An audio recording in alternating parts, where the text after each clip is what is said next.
Okay, so we heard about a scary, scary encampment that was on this campus. You know what they had? Wooden pallets.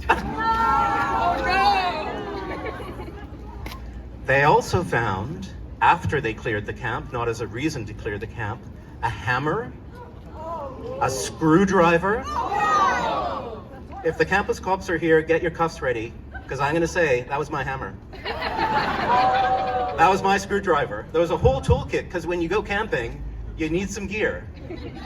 So anyhow, we are hearing these bullshit explanations of why the encampment was cleared. It's this, but let's step back a bit. That comes from this constricted, cramped, frightened, authoritarian culture that only wants to manage risk and that needs to keep us scared. And so when we push back at it, of course we say, this encampment was 100% safe. I was there through the encampment, never an aggressive word, never any hint of an act of violence.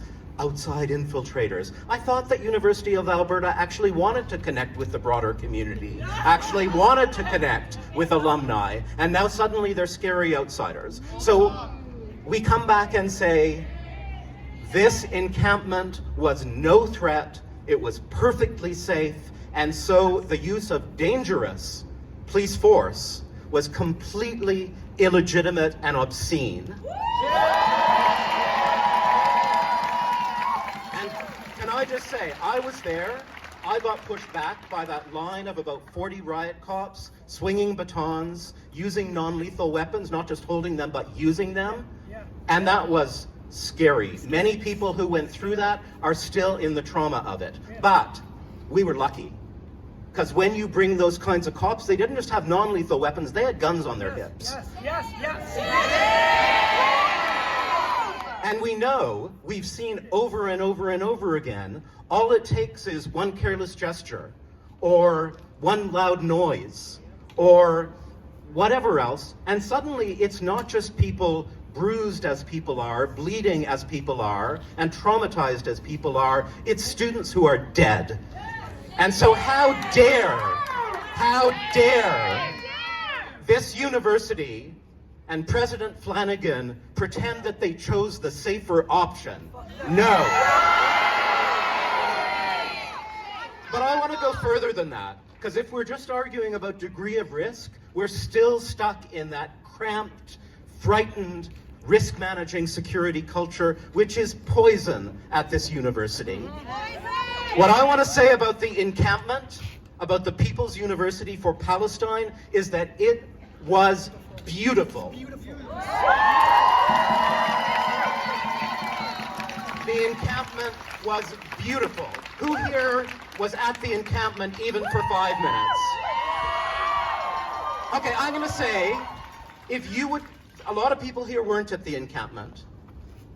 If you would be willing to talk to just another person for a few minutes after the rally about what you felt and saw when you were there, put your hand up and hold it up. Hold it up. And if you weren't there, look around, see if there's a friendly enough face near you, and take a few minutes at the end to actually say, what did you see? What did you feel? What was it like? And what you will hear, I guarantee you, is that it was beautiful, it was peaceful, and just the story after story after story. You know what people say? Especially racialized people and Indigenous people are saying things like, this is the first place I have felt safe on the University of Alberta campus. Others saying, this is the first place, this place has actually felt like a community to me. It was beautiful. I'm a political science professor, and I think, like, we live in rough times. And there are rougher times ahead. I write about climate change. And so I think, what capacities do I want my students to have? What values do I want to support my students in so that they will actually be equipped for the world they're in? And I will tell you, I've been here for 27 years. I'm going to pull out a credential. I am one of the most awarded teachers at the University of Alberta. I have 2 national teaching awards. I've been on posters. They use me in publicity material. I care about teaching. I go to conferences about teaching. I mentor teachers. I have my own teaching. In 27 years at the University of Alberta, and I don't say this as hyperbole, I've really thought about it, I have never seen a learning environment as rich, as vibrant, as helpful as I saw in the Encampment.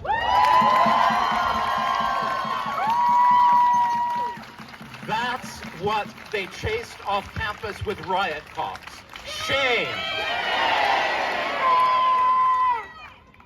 So the way I see it, the way I feel it in my heart, is the worst of our university. Corporatization, hierarchy, PR flax, consultants, security culture, risk management, hostility to students. The worst of the University of Alberta pushed the best of the University of Alberta off campus on Saturday morning.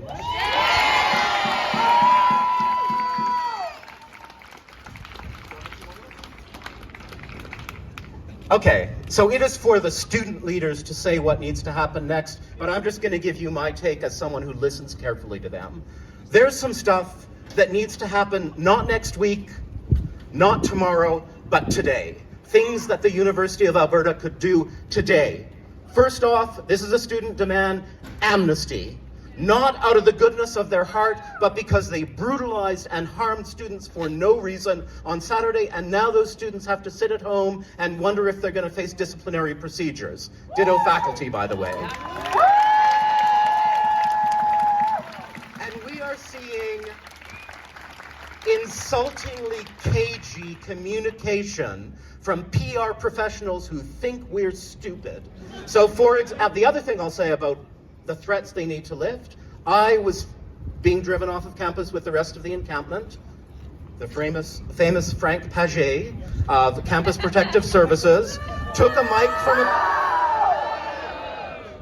from a police officer, held it to her mouth, and said, everyone in this group, and she knew I was there, she knows I'm faculty, she knew students were there, everyone in this group is banned from campus for 1 year. And now we get the cagey communication. They say there is misinformation. Gee, wonder where that came from.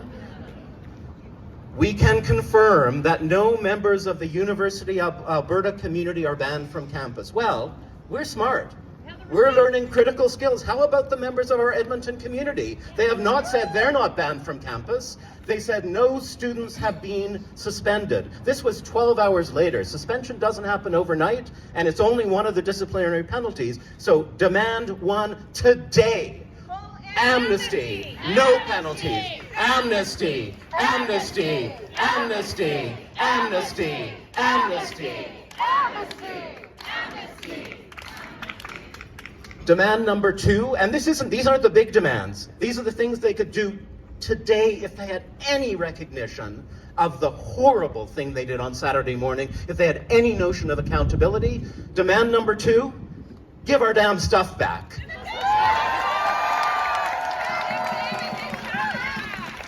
I like that hammer. That screwdriver belonged to my dad. Give our damn stuff back. And don't give it back like cops, where we have to go and show our ID and they can take our picture and they can say what stuff we had. Give all the stuff back to the organizers wherever they want it, and they'll take care of the rest. Who protects us? We protect us. Who protects us? We protect us. Who protects us? We protect us.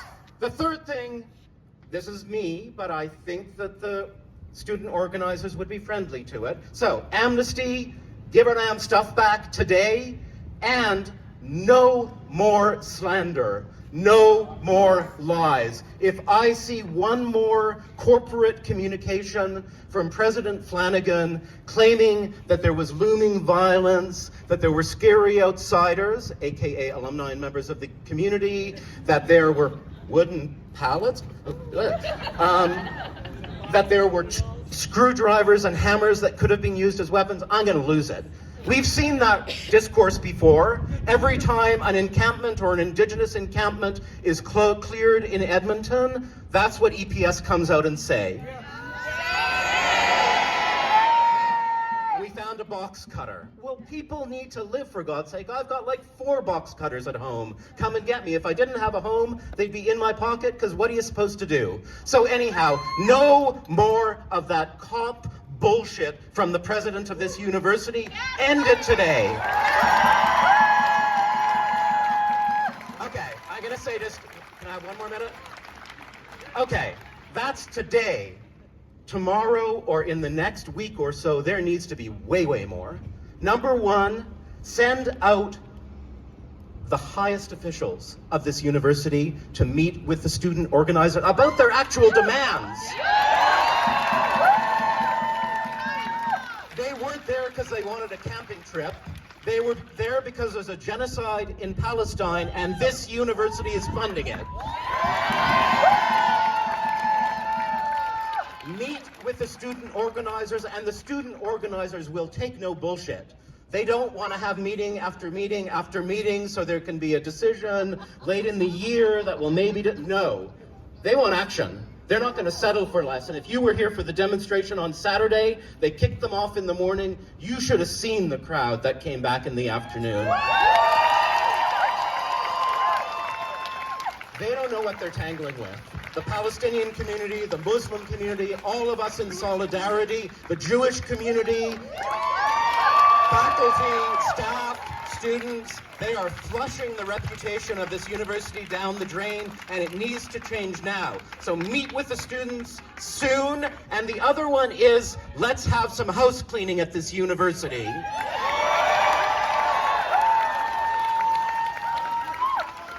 If they understood what a real university is, they would understand that the encampment represented the beating heart of this university. Let's actually learn from it, not reject it. Thank you.